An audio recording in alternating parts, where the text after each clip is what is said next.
So let's have a look at the different stages of healing in the brain. Good news now. So high education decreases the risk of dementia.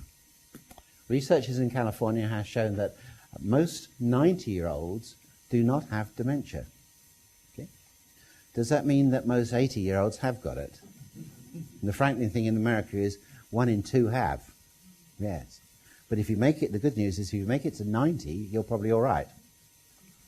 So most people will tell you, who are in their 90s, that they're actually very good in their brain.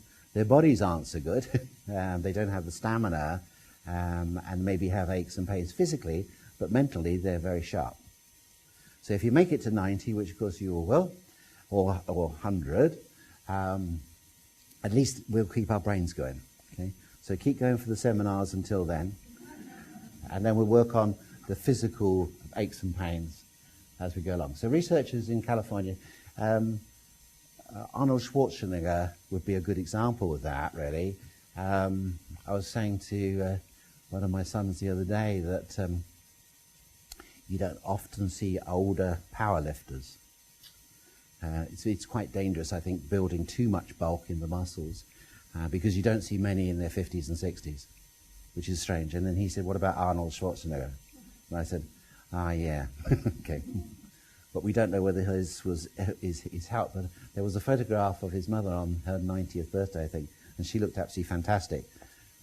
Very much, I think, probably modelled, but with some aids, Botox, etc. So, glial cells make up 85%. Okay, let's have a look at the brain now. Glial cells make up 85% of all the cells in the brain. So the neuron is not the most common cell, most popular cell in the brain. Okay? The packing material, like the polystyrene, which holds our contents when we get a package sent to us, are the glial cells, and these help to support the brain here. Their main function is detoxification and the immune system. So in other words, this is to protect against viruses and bacteria that get into the brain, and detoxification. Now, many chemicals and metals can get across the blood-brain barrier.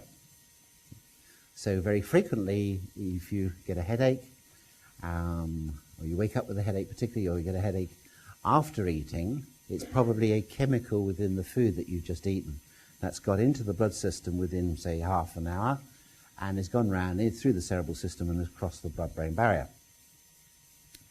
If you've ever had children who are a little bit hyper or have been hyper, you'll know that as soon as they have something which is aspartame in or monosodium glutamate, this crosses the blood-brain barrier very, very quickly. Within minutes of them eating it, they're starting their behaviours change. So this crosses the blood-brain barrier. And the theory is that by 13 or 14, the blood-brain barrier is less permeable, and these kids tend to grow out of it. This may be true, maybe not. The whole concept of the blood-brain barrier is a bit in dispute whether it exists or not. We don't know for sure. What we know is that probably it drives parents to distraction. They remove all these foods from the diet, and then the child gets so used to not having them, and that they build up a little bit of a tolerance when they have it from time to time. So glial cells make up 85%, and detoxification is the prime thing from chemicals within our foods and the environment. We'll see that the major detoxifier, as far as substances inside the glial cells, intracellularly, is glutathione. So we're going to spend a little bit of time as we go along talking about glutathione, because this is the principal intracellular detoxifier. Okay? And we don't always give enough emphasis on looking at these pathways of how we make glutathione, and most important is how we recycle and regenerate it, because glutathione is the principal one. And so for any neurological disorder which involves degeneration, we must look at glutathione. Okay? And you must test for glutathione, and then from there you can go to the pathways of how we make it and how we recycle it. The blood-brain barrier is there to protect the brain from toxins. As I say, it's a little bit dispute as to whether it exists. There's no great evidence, because in the child, all their cells are more permeable. You know, their gut is more permeable to foods going in, and long-chain proteins getting across the gut barrier into the blood and setting up allergic reactions. Things like egg proteins is why you shouldn't give children egg until at least 1 year of age, because the gut is so permeable, and you get egg proteins get into the blood, that sets up immunoglobulin reactions, and then they have reactions to egg all their life. Now, something I wasn't aware of really here, never gave it a thought really, is the brain has no lymphatic system. There's no lymphatic system here, so it's no good rubbing any neurolymphatics for the supraspinatus. Okay, you can rub neurolymphatics for the supraspinatus, but it doesn't drain the brain, because the brain has no neurolymphatics. Or it has no lymphatic system. So, just a point there. Now, how do we stimulate the brain? So, we learnt last time ways of looking at how information goes into the brain through the five senses, through the eyes, the ears, touch are the big ones, smell and taste. Okay? So any of those that involves those five or putting more information through that is got to be good, okay? Because that's how the information goes in.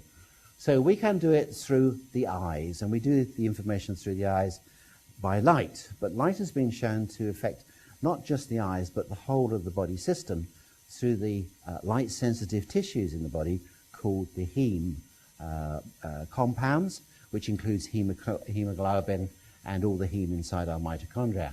So light is a very, very important stimulation. Sound. So we're familiar with sound, good sounds, bad sounds, etc.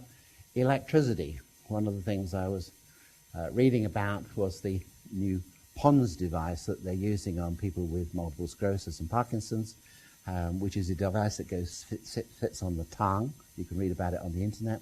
It's not commercially available at this stage because it's still an electrical device which hasn't got permission by the FDA, I think, in America. But basically emits a low voltage into the tongue with a number of little diodes in there. I think it's about 70 or so, which makes the tongue tingle with a very, very small amount. This fires the reticular activating system in the brainstem, and on comes the neurons. And they've had people who can't walk get up and be able to walk by using this device.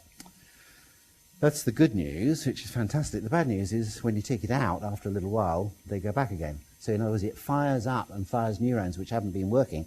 This is the brain plasticity.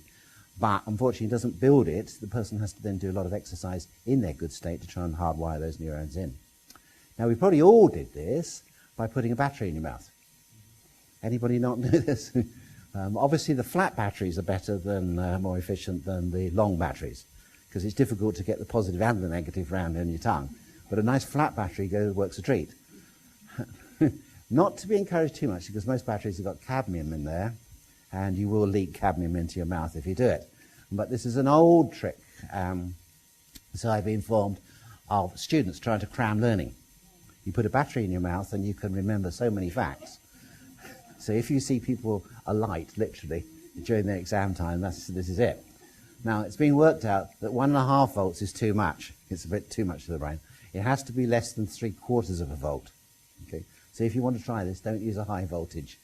And of course, the flat battery only sits, you need to put it in the middle of the tongue so it fires up both sides of the brain. Don't stick it in one cheek, otherwise you only fire one brain up. Okay, so this is so it's a model of this, that this old kids thing that they feel as high as a kite. It's better than having your neck adjusted for the neuronal input. Is phenomenal through the reticular activating system to the cortex. So you feel really, wow. Okay, so try it anyway. So that's electricity. Vibration. Too much vibration can be overtaxing, particularly the joints, those sort of wobbling, vibrating plates and things. But vibration itself, through tuning forks, etc., can be very stimulating to the body. Movement, of course, obviously any movement, exercise is support. And lastly here, but no means least, is thought, which helps to revive dormant neurons. Just thinking about moving has been shown to actually produce the same effects in the neuronal firing as doing it. The trouble is, it's very difficult to continue to concentrate to think about going out for a run. It's very tempting to think, oh, I'll go and have a run while you're lying here in bed, because 10 seconds later, you've sort of stopped thinking about running, you're thinking about something else in there. But it has shown that thought processes of exercise will actually stimulate the same neuronal circuits as actually doing it. But as I say, it does tend to have the detrimental, not detrimental, it's very difficult to concentrate to go and get 20 minutes or 45 minutes of walking. Now, let's get into some new ideas. So optogenetics, this sounds a great name, doesn't it, when I came across this, optogenetics. So the far-fetched possibility of using light for selectively controlling precise neuronal activity, or firing of the nerves called action potential, patterns within subtypes of cells in the brain was first articulated by Francis Crick. Now, you're probably all familiar with Crick and Watson, who discovered the structure in the 1960s of DNA. And I expect you, for this day, always wonder what happened to them.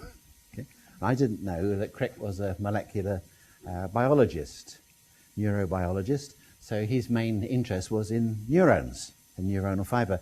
And he went on to do most of his study up to, I think he passed away in about 2011, on work with brain-damaged people, traumatic brain injury and strokes, in getting neurons to start to fire again.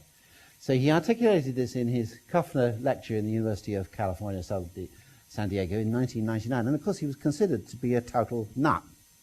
You know, they thought he got to the end of his age and he was coming up with a preposterous idea. And of course, through the period of time, he's been proved right. And then countless researchers and practitioners have been doing this with laser therapy into brain-injured people rather than using fiber optics. He was doing obviously a lot of animal experiments and going through the eye into the brain with fiber optics. But he was very clever because what he was doing is he was putting different wavelengths of light into the brain. And he found that neurons would be attracted towards certain light and repelled by others. And he then proposed his next stage, which is his most dramatic stage, which has been proved to be correct, is that you can switch genes on and switch them off by different colors of light, okay, different wavelengths of light, which is amazing. So why did the nerve change to the color? Why was it stimulated one another? And he found it was actually switching the genes on. He could turn genes on by certain frequencies, or certain wavelengths rather, and turn them off with other ones. So we know that we do this every day when we turn the light out and it's dark, our brain goes quieter and parts of it go to sleep. Okay? And when it's light, we fire away. So we know the effect of light is stimulatory and dark is more inhibitory. So he was the first person to propose that light switches some neurons on and switches others off. Here he is with his blackboard, with his structure of the DNA to the RNA to the proteins in the ribosome. And this concept of the 1960s was called the central dogma. Okay? Dogma is a very important word because it means it's an idea and cannot be challenged. Okay? But of course epigenetics came in the 1980s, 1990s and has challenged this entirely. So now we know that the central dogma probably isn't correct. That DNA can affect RNA, true, can affect proteins, but also it goes the other way, doesn't it? And AIDS virus, HIV, has shown that this is the case with retroviruses, that RNA can influence the DNA. And we know that the environment has a particular effect on the DNA as well. So it can allow that certain chemicals will switch genes on and other chemicals will switch them off. So this is influenced by the environment. But the central dogma, which is still maintained by most people's attitude of what they did at college, is that DNA encodes for RNA, and RNA encodes for proteins, and a lot of those proteins are enzymes, immune chemicals, and the very proteins that build our body structure is what we're made of. And the blueprints are the DNA. So when you say, for instance, that there's this building here, this structure here, was damaged for some reason and collapsed, you wouldn't be able to rebuild this by just getting a team of builders in to put the blocks back as far as anywhere can be. Remember, you have to go back to the architect's drawings. So you have to look at the drawings and then know where all the drains and everything else, and then you can rebuild it. So the drawings are the DNA. So we have to go back to the DNA, and providing the DNA is okay, as intact, has integrity, we can then make the copies of that to build the structure in the same way that if our tissues are in any way damaged, we can reproduce this and go back to the DNA, which then mirrors itself from the template to the RNA, which then carries that information to the ribosome and then switches the construction of the proteins together. And the proteins are made of chains of amino acids or basic building blocks. And what we found that proteins can be hundreds or thousands of amino acids long, but they have to be intact. A protein has to have this line, this chain. And if for some reason you've got an imbalance in your amino acid pool, what you find is the body will put in what it can find in the amino acid pool. So you may slip in an arginine into a cysteine position, which would then make that protein less effective at detoxifying. So in other words, if we were to rebuild this room, but we haven't quite got enough bricks, all right, for the outside of the type in keeping with the rest of the hotel, but there's some old bricks out there, we put those in to stop the building from falling apart. And this is what the human body does. It will put in things. So that protein will never have the same integrity then as the perfect construction. So this depends upon whether you've got enough amino acids in the pool. And it does seem that we've learned that amino acids are funny things, that they can be opposites. Some are acid and some are alkaline, some are water-loving, some are water-hating, some have positive charges, some have negatives, some are neutral, and so on. Though they have antagonistic effects. And if you've got too much of one amino acid, you may get a relative deficiency of the antagonist or the opposite one. And this is how it seems to work. So when we come on to that this afternoon, you'll find a lot of the information that we've got is probably quite new to you. But we remember the central dogma and then largely forget it. Okay, so that's Francis Crick. Now, in 2010, Optogenetics, he then coined this phrase, Optogenetics. In other words, through optics, you could affect the gene, was chosen as the method of the year across all fields of science and engineering by the interdisciplinary research journal Nature Methods. So suddenly, in the space of less than 20 years, this had gone from being something obscure and ridiculous, that happens in science, to, a top scientific study in the peer-reviewed journals. At the same time, optogenetics was highlighted in the article Breakthroughs of the Decade in the Academic Research. And we'll see that light is far more important than just pleasantly seeing different colours around.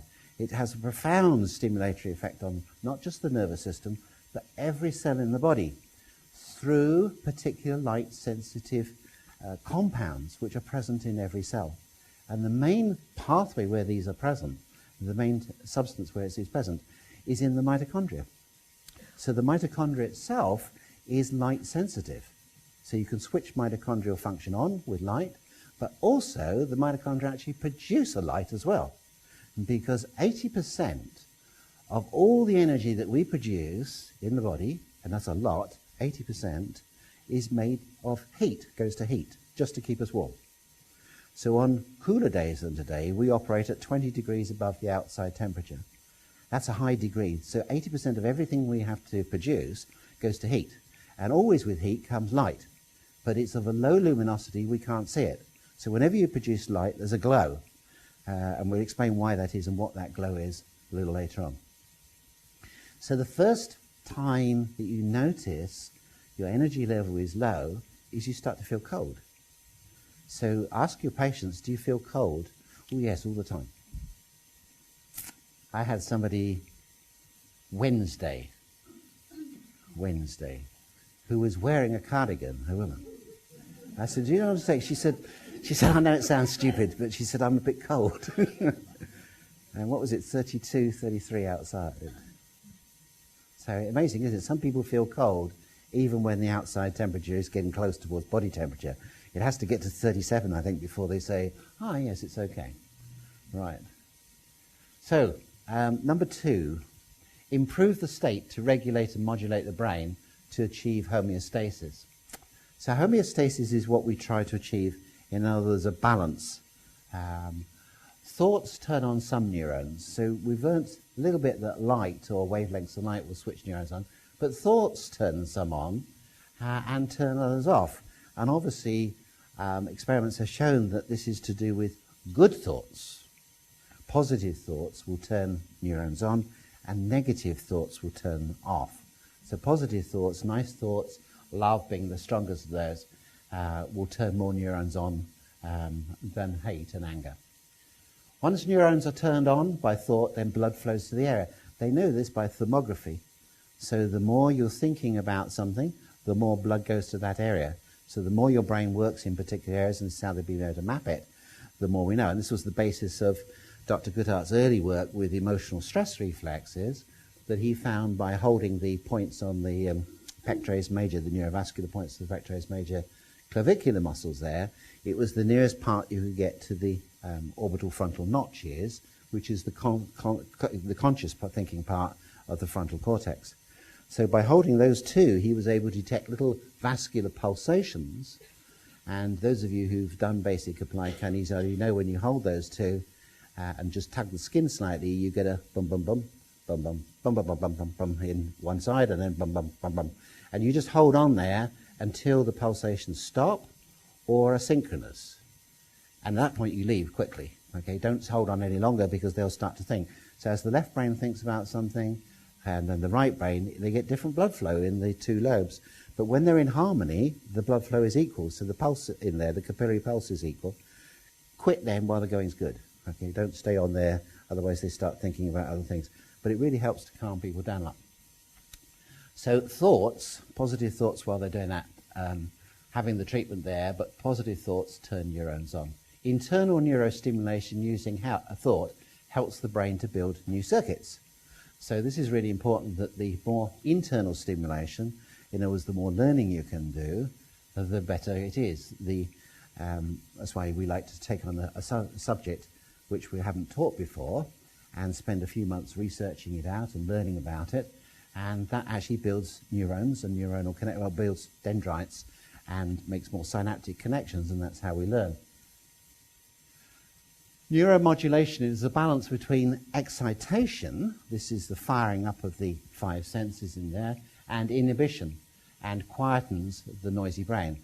The regulator part here is the reticular activating system in the brain cell, and this reticular activating system in the brain stem there is stimulated by light. This is what happens when we stimulate through the eyes and the body, sound, vibration, and electricity. And this is where the battery or the PONS device stimulates mainly, is the reticular activating system. So the more we can stimulate that, the more we can bring our brain up to work in an excited state. So your mind, is it a noisy machine or a source of serenity and illumination?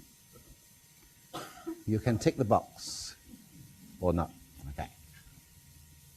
So the autonomic nervous system, that's the sympathetic, parasympathetic, resetting is by neuromodulation. So this is a balance, isn't it? We mustn't think of the sympathetics as the flight and fright mechanism, because most of the systems in the body have sympathetic nerve endings, regulation, as well as parasympathetic.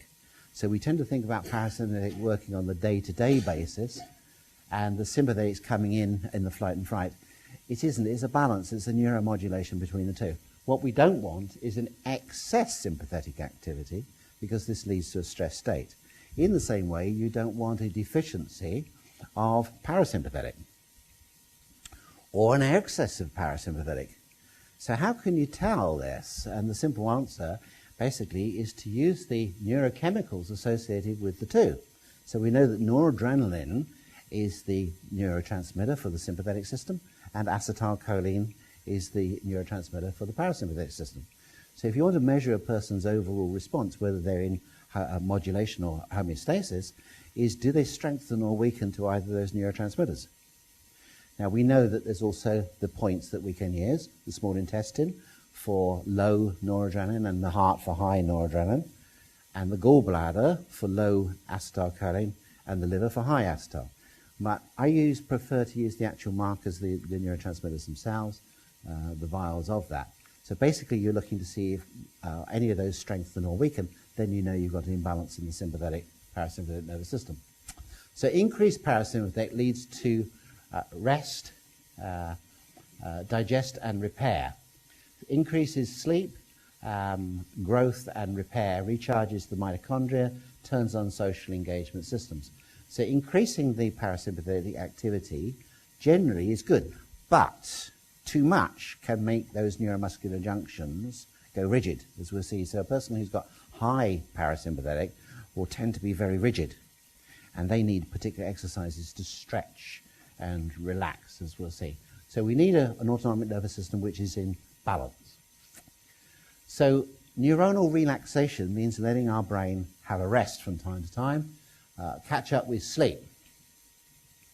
In sleep, the glial cells open up and detoxify.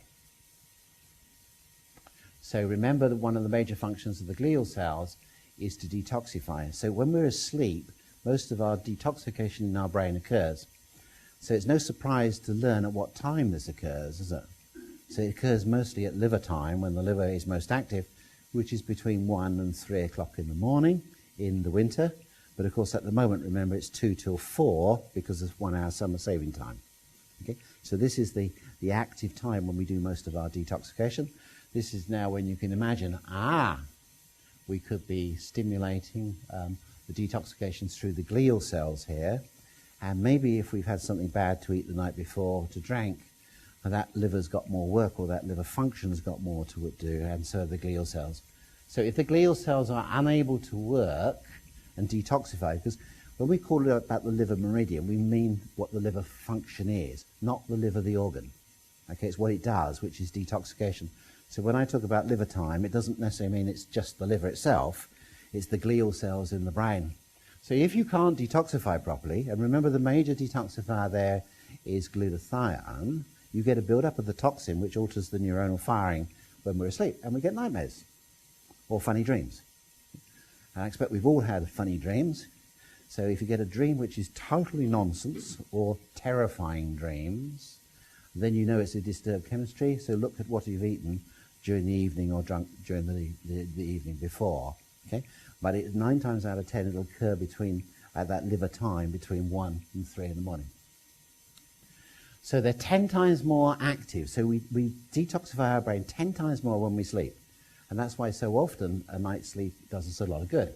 So too little sleep can lead to a toxic brain. So if you don't sleep enough, you therefore don't have the time to detoxify your brain. Recently, a couple of months ago, they announced that too much sleep was bad for you as well. So too much sleep increases the risk of stroke, they said. And this was an interesting sort of comment. You know, every day there's news about something, isn't it, comes up. And we sort of tried to work out why that would be. But it's probably because it's too sedentary a lifestyle. So people who stay in bed too long are either toxic and sleep too much, and therefore don't do enough exercise, and therefore cardiovascular isn't working as well, which is probably the most likely.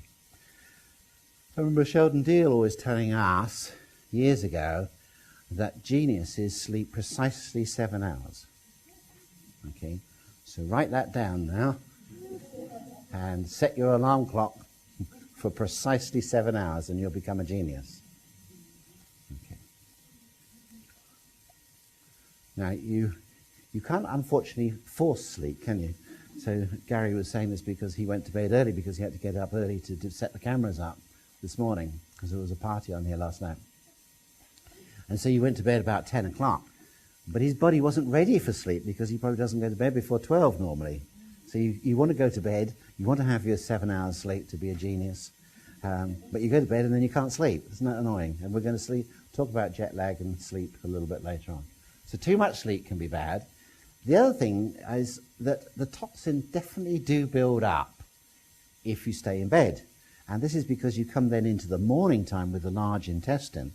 So people who feel worse if they stay in bed, the longer they stay in bed, you look forward to a Sunday or a Saturday. This is why we run our seminars on Saturday, so you can't stay in bed. Okay, so you get toxic.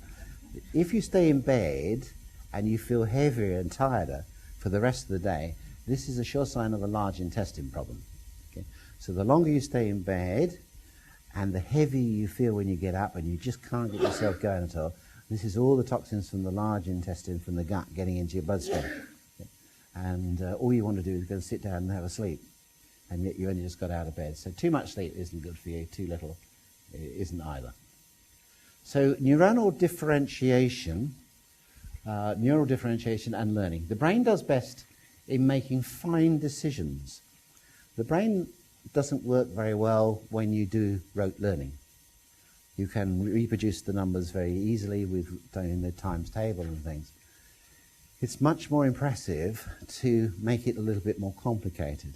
So if you're doing an exercise, instead of counting the number of exercises that you're doing, okay, if you're doing, say, 50 of whatever the exercise is, count 50 backwards or count from 100 in threes. You remember, John, you taught me that one. When you stimulate the left brain, you count in threes, backwards from 100. And that terrifies patients when you tell them to do that. Would you like to count from 100 backwards in threes for me? And you can always tell right brain dominant people that way. When you tell them to hum, they're quite happy about humming, no problems at all, but tell them to do a little bit of mathematics. But if you try doing that while you're exercising, you're actually stimulating the learning process, and you're making very interesting thought processes, decisions to make. So fine decisions or differentiations are more important than big blockbuster ones. So exercises that make subtle different distinctions, like in different shades of light, or looking at different colors of light, and sounds are best. So we know that music is very important with the different sounds, and as we'll see later on, studying and looking at light, and particularly studying different shades, as we'll see blue particularly has many different shades.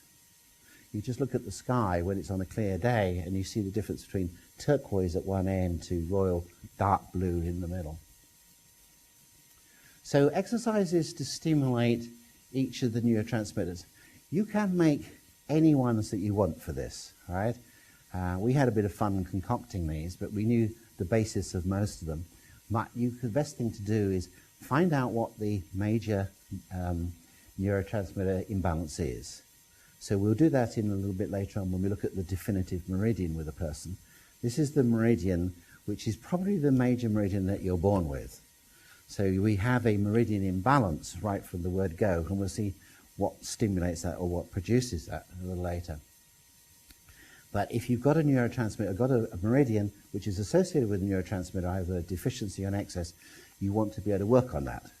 So the one which is more obvious, which we talked about already, is acetylcholine. Now, acetylcholine is involved with the memory in the brain. It's involved with the parasympathetic nervous system, and it's involved with all the neuromuscular junctions in the body. So when we test a muscle against resistance, which is what a kinesiology test would be there, we're using an acetylcholine challenge. And that acetylcholine receptor, the nicotinic receptor, is the same in the brain. So each time we work a muscle, we're working our brains and producing the same chemicals which will stimulate the same receptor sites. So we found that the best way, as I said, is to activate as many nerve fibers as you can, muscle fibers as you can stimulate. This increases the acetylcholine response. So therefore, resistance or weight training is actually the best form of exercise for someone with low acetylcholine, which would be people who are having memory problems. So if you're beginning to get memory problems, which would indicate up on a gallbladder meridian. So the gallbladder meridian is associated with low levels of acetylcholine. Okay? So that would be the best exercise, is weight training or resistance. I like I don't know whether you've seen these rubbery sort of bars. They've got metal in them, which you can bend and do this and this. These are great ones you can do in between patients. Wobble them around like that. Fantastic. And they really make your arms, build your arm muscles up a tree. Exercises to inhibit acetylcholine. So, as acetylcholine is the neurotransmitter at all the neuromuscular junctions, people who've got too high a level of firing are stiff, they're tight, they're rigid. This is their personalities, and they've got a rigid personality like that. So they need to stretch to loosen themselves up. So yoga, stretching tight muscles to loosen up. They tend to get very tight in the hamstring muscles, so their flexibility is inhibited. So too much and too little acetylcholine would be weights or resistance for the first one, and yoga or stretching muscles on the second one. Or any other exercise that stretches. It doesn't have to be these. Just use your imagination and ask the patient what exercises they like doing, and that's the prime thing, that whatever it is, they've got to like doing. Otherwise you'll never continue an exercise if you don't enjoy doing it. So stimulating dopamine. Dopamine is the feel-good factor. So dopamine gives us the high. So we know that if you get, when your team win the match or your person wins the match, you get a high. That high feeling is a dopamine surge, which is great. And of course that's what all the addicts want, is once they've had that dopamine surge the first time, you want to go back to having it the next time and the next time. The trouble is you've got to do more each time to be able to get it. So you have to take more of the dope in order to achieve the same high level. So exercises to stimulate dopamine, basically just running. Okay, running is the best exercise. People feel good after they run, don't they? They get a high. I think it's called the runner's high. They've looked at endorphins, enkephalins, and so on. These are sort of natural painkillers and opiate-like substances. But the real thing is it's just dopamine. Now, we know the dopamine comes off the conception vessel. Low dopamine indicates on the conception vessel there. So if a person has low dopamine on the conception vessel, it means they're not getting a high. They're not getting much joy and fun in their life. So they need to stimulate it. On the other hand, the high achievers are the high dopamines. They're the winners. Okay, they're the ones who have high achievers, high achieving goals in their career and their hobbies. So they need calming back down. Okay, these people are already too high. So we thought about any sport that they can achieve in. They need something that they can achieve in. So sailing is a nice one that calms them down. Not something that everybody can go and do every day, but sailing is a sort of sport that calms people down. So exercises to stimulate noradrenaline. So noradrenaline is the sympathetic nervous system. It tends to increase heart rate, increase a lot of the cardiovascular performance, but slows the gut down. So aerobics classes build heart rate up. So you remember aerobics classes? Popular in the 70s and 80s, aren't they? It used to be great for us as osteopaths because we used to get loads of patients of people, and I was so surprised at this. I went and did a few classes myself in the local class there, and I was surprised how intense it was. You know, it was really good once you got the gist of it, and you felt really good at the end of it. But because people did too much stretching and things, and then came along came the sort of calmer ones like yoga, which we still got quite a lot of patients because people wanted to get into contortions that they saw somebody else doing. But Pilates is good.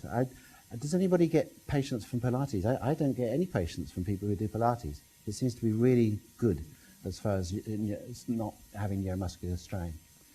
So aerobics classes build heart rate up, which stimulates noradrenaline, which is good. And exercises to inhibit noradrenaline is to actually go the opposite way, is to sprinting anaerobically to burn up the noradrenaline. Okay, so you take them over the top, if you like, to wear them out. So this is the high achiever, the person at the end of the day who's high as a kite, with their work and things, and they can't switch off. So they need something anaerobic, like fast running or squash, to calm back down again at the end of the day. Exercises to stimulate serotonin. Serotonin is a modulator. What it does, it brings us up to a level keel. Okay, I call this the gin of the neurotransmitters. So if you have too little, you're not very happy. If you have a good right amount, you're happy. But if you have too much, you go into an anxious, depressed state the other side. So it's not a high. It doesn't give you a high. It just keeps you on the level. You remember it's called the blues if you're down on it. So if you want to stimulate serotonin, apart from obviously taking the cofactors to make it, like tryptophan, etc., walking outside in the daylight. We've learned that daylight exposure to light stimulates serotonin. But the question is, what light? Now, is there a time of the day when this would be better? But what we do know, the color, the wavelength, is the violet end of the spectrum. So it's the violet end, and the violet end of the spectrum is only there when the sun is up towards the midday. So we know that we've got to get up to 45 degrees or higher to get the ultraviolet A to make vitamin D, but it doesn't have to be in the midday, but it's going to be in most of the day from, say, 10 o'clock till 3 o'clock, something like that at the moment, will be with a lot of violet into the spectrum. When the sun is low, as it is in the winter time, we don't get the violet end of the spectrum. We get predominantly the blue, and that's why that feeling that people get is called the blues. So the blues means you're exposed to too much blue light, which can be a bit depressing.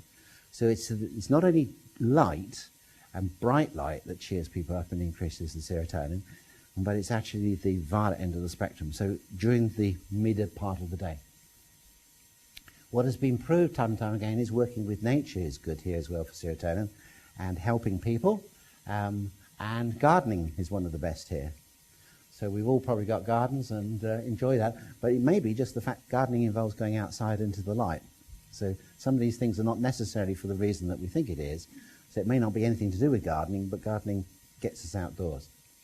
So exercise to inhibit serotonin. The thing about high serotonin is we associate them with anxiety and fears, so unwanted fears. So you need something which is calming and relaxing, such as Tai Chi.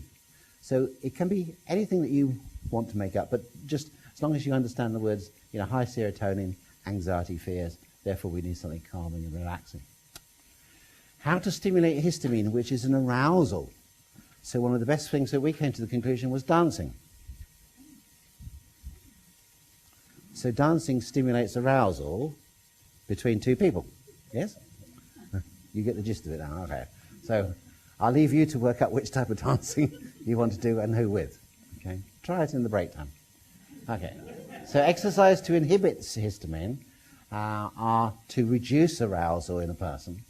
Is stretching, mobility exercise, flexibility, and being able to get oxygen into the lungs. Now, this was particularly difficult because GABA is an inhibitory neurotransmitter. It comes off the large intestine here. It's an inhibitory neurotransmitter. And when people have lack of inhibition, they tend to get a build-up of frustration and they become angry. So it's an anxiety issue. And so this is where benzodiazepines, the Valium, Librium type of drug, work on, is the GABA receptor here of the large intestine. So a lack of GABA leads towards anxiety. And we came up with golf, and I'm not sure about golf, really, because golf is something which can lead to a lot of anxiety and frustration. Just to go around the golf course is fantastic, but as long as you're not playing, and you get angry with yourself, which is what most people do. If you play on your own, you get angry with yourself. And if you play against somebody else, you get angry again against yourself and things. So I'm not sure. We might need to modulate that one, but have a think about it. Exercises to inhibit. Now, if you've got high GABA, then you get the anger as such builds up there. So high GABA is associated with the lung meridian, and this is when people get really frustrated with themselves and the anger comes out there. So exercises to inhibit or calm down people's anger. We came up with the best one, which sort of calibrated the best, is skipping. Not a difficult thing to do, to buy a skipping rope, as long as you get a skipping rope which is long enough for you. Jill's two sons are 6'4". She went into a shop and bought a child's skipping rope. Now that could lead to anger being expressed in a greater way than what you'd imagine. So, so you have to make sure you get the skipping rope long enough. Because skipping, anything that opens a person up, they've got to open up because they're closed in with their anger. It improves oxygenation and improves coordination. Right, how to stimulate excitatory neurotransmitters. These are the ones for our input. Remember, most of our excitation, most of the cortical input is excitatory. So the five senses are all excitatory. Skating. Skating is about, you cannot stand on a pair of skates, whatever form of skates, without being excited. Your coordination of your movements, all your neurological input from your muscles and your proprioceptors, your vision, everything is being stimulated there. So ice skating, rollerblading, scooting. And exercises to inhibit excitation when a person is hyper and they can't calm back down. We thought about interval training is very good, where you're doing fast, slow activities to break up a hyper state. So you're putting different stresses into the body, on, off, on, off, on, off, and that takes the mind off. So this is interval training, which is a very good way, much more effective way of cardiovascular build-up than even aerobic exercises.